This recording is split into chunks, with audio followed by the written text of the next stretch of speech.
बिस्मिल्लाहिर्रहमानिर्रहीम। मैं डॉक्टर ज़ीशान आज एक नई वीडियो के साथ। उम्मीद है कि सब लोग खैरियत से होंगे। पहले ज़माने में देसी मुर्गी का गोश्त इस्तेमाल होता था, मगर वक्त के साथ जैसे आबादी में इजाफ़ा हो गया, इसी के साथ मुर्गी के गोश्त की डिमांड भी बढ़ गई।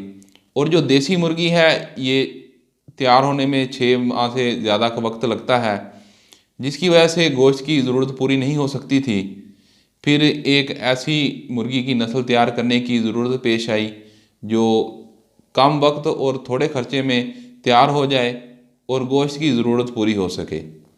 कुछ सालों की मेहनत के बाद ऐसी नस्ल तैयार कर ली गई जो आज हमारे घरों में गोश्त के लिए इस्तेमाल होती है, जिसको हम ब्रायलर मुर्गी कहते हैं। बहुत से लोग ये सवाल करते हैं कि ब्रायलर मुर्गी खानी चाहिए या नहीं खानी चाहिए, और कुछ लोग तो ये कहते हैं कि ब्रायलर मुर्गी अपने पाँव पर खड़ी नहीं हो सकती, यानी अपना वज़न खुद उठा नहीं सकती, वो हमें ताकत क्या देगी।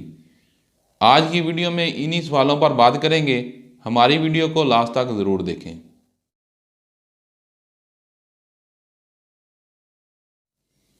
सबसे पहले आपको ये बताएंगे कि ब्रायलर मुर्गी की शुरुआत कहाँ से हुई।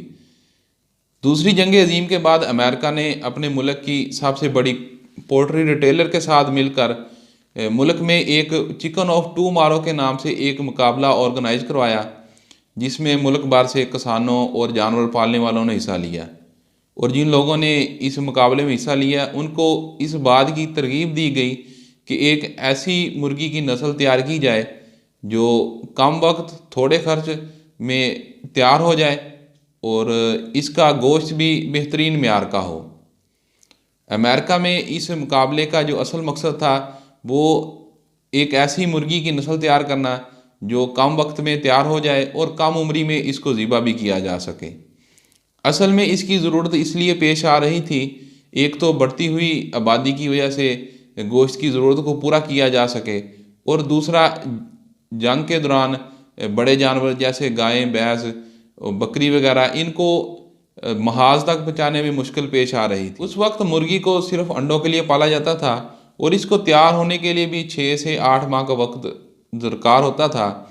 इस मुकाबले में सबसे पहले जो मुर्गी की नस्ल तैयार की गई, वो 4 माह में ज़िबा करने के काबिल हो जाती थी।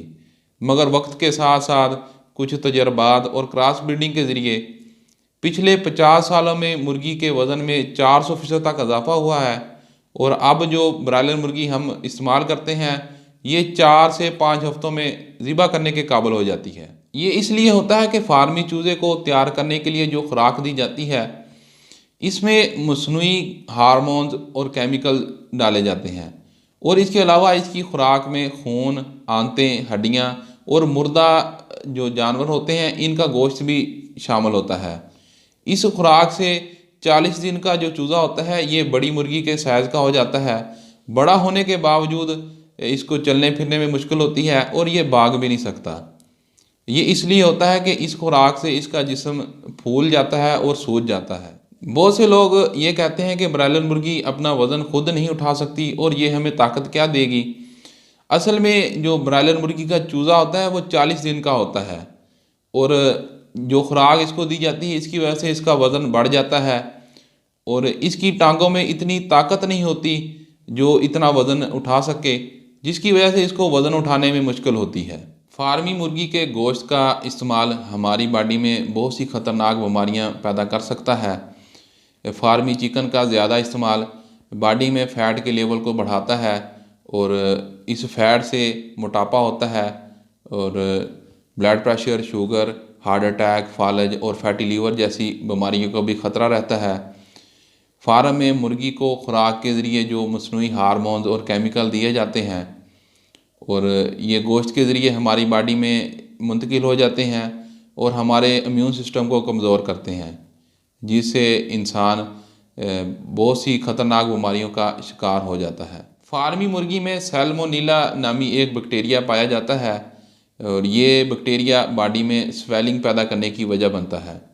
और इसके अलावा फार्मी मुर्गी के गोश्त में ई कोली नामी जरासीम होता है, और ये जरासीम यूटीआई यानी पेशाब की नाली के इन्फेक्शन की वजह बनता है।